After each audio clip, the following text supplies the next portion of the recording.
भारत में वेश्यावृत्ति का इतिहास बहुत पुराना है। यह सामाजिक व्यवस्था हमेशा से मौजूद रही है, लेकिन समय के साथ इसके स्वरूप में बदलाव आते रहे हैं।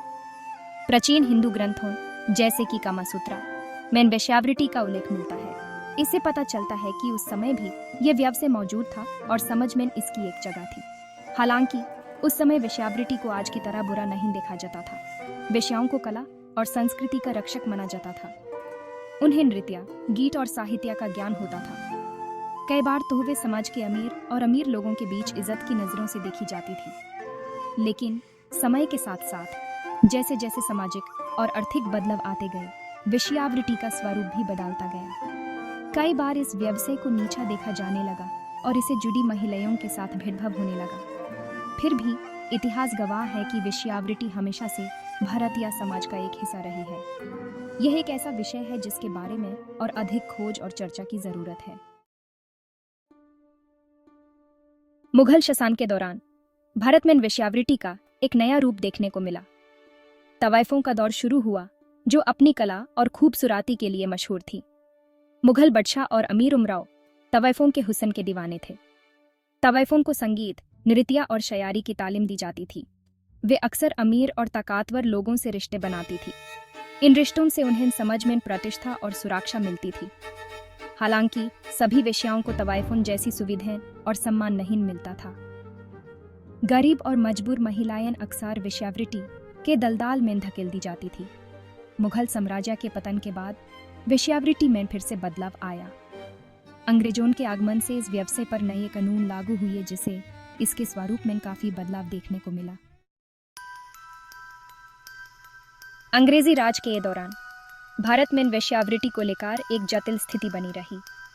एक तरफ अंग्रेजी सरकार ने इस व्यवसाय को नियंत्रित करने के लिए कानून बनाए, दूसरी तरफ वेश्यावृत्ति के लिए मांग कम नहीं हुई। 1867 में कंटेजियस डिजीजेज एक्ट लागू किया गया, जिसका उद्देश्य था अंग्रेजी सैनिकों को यौन रोगों से बचाना। इस कानून के तहत वेश्याओं का पंजीकरण किया जाता था और उन्हें नियमित रूप से स्वास्थ्य जांच से गुजारना पड़ता था। हालांकि इस कानून का वेश्याओं पर बुरा असर पड़ा। उन्हें पुलिस की ज्यादती और समाज से बहिष्कार का शिकार होना पड़ा। अंग्रेजी राज के दौरान वेश्यावृत्ति के खिलाफ आवाज़ें भी उठने लगी थी। सामाजिक कार्यकर्ता और सुधारक इस व्यवसाय को बैन करने और इसमें फांसी महिलाओं को मुख्यधारा में लाने की कोशिश कर रहे थे। After the independence of India in 1947, prostitution को लेकर दो थॉट्स धाराएं सामने आई हैं। एक तरफ कुछ लोग इस व्यवसाय को कम्प्लीटली से खत्म करना चाहते थे, क्योंकि उनका बिलीव था कि यह औरतों का शोषण करता है और भारतीय संस्कृति के खिलाफ है। दूसरी तरफ कुछ लोगों का कहना था कि प्रोस्टिट्यूशन एक प्रोफेशन है और इसमें इन्वॉल्व महिलाओं को अपने जीवन और शरीर पर अधिकार है। उनका बिलीव था कि प्रोस्टिट्यूशन को कानूनी बनाने से इस बिजनेस में होने वाले भ्रष्टाचार और शोषण को रोका जा सकता है। 1956 में the immoral traffic prevention act लागू किया गया, जिसका उद्देश्य था प्रोस्टिट्यूशन के गैर कानूनी एस्पेक्ट्स को रोकना। हालांकि प्रोस्टिट्यूशन कंप्लीटली से खत्म नहीं हुआ है और आज भी भारत में एक कदवी सच्चाई बना हैपनेट है। भारत के बड़े शहरों में प्रोस्टिट्यूशन ने एक अलग रूप ले लिया है। मुंबई के कमथीपुरा जैसे रेड लाइट एरियाज में हजारों औरतें और बच्चे इस धंधे में फंसे हुए हैं। इनमें से ज्यादातर औरतों को गरीबी, बेरोजगारी और सामाजिक बहिष्कार के कारण इस दलदल में धकेल दिया जाता है। कोलकाता का सोनागाची, दिल्ली का जीबी रोड और चेन्नई का थिले नगर, इन सभी जगहों की अपनी अलग कहानी है। इन इलाकों में रहने वाली औरतों को कई मुश्किलों का सामना करना पड़ता है, जैसे पुलिस की मारपीट, यौन रोगों का खतरा और समाज से बहिष्कार। इन सब मुश्किलों के बावजूद इन औरतों में जीने की इच्छा और उम्मीद की किरण अभी भी बाकी है।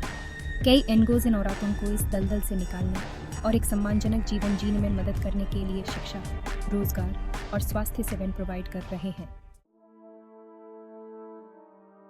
आज के टाइम में भारत में लोगों का प्रोस्टिट्यूशन की टुवर्ड्स पर्सपेक्टिव बदल रहा है। लोग इस प्रोफेशन की बिहाइंड के सामाजिक और आर्थिक रीजंस को अंडरस्टैंड की कोशिश कर रहे हैं। प्रोस्टिट्यूशन को कानूनी बनाने की डिमांड भी बढ़ रही है। दिस थॉट्स के साथ कि यह इस बिजनेस में होने वाले भ्रष्टाचार और शोषण को कम कर सकता है और वेश्याओं को थेर राइट्स दिला सकता है। हालांकि प्रोस्टिट्यूशन से जुड़ी कई चैलेंजेस अभी भी हैं। सामाजिक थिंकिंग को बदलना, वेश्याओं को मेन स्ट्रीम में लाना और उन्हें शिक्षा, रोजगार और हेल्थ सेवाएं प्रोवाइड करना इजी नहीं होगा। भारत में प्रोस्टिट्यूशन एक जातिल और सेंसिटिव मुद्दा है। इस समस्या का कोई एक हल नहीं है। इस बिजनेस को एंड करने और इसमें ट्रैप्ड औरतों को बेटर जीवन प्रोवाइड करने के लिए हमें सामाजिक, आर्थिक और कानूनी लेवल पर मिलकर काम करने की जरूरत है।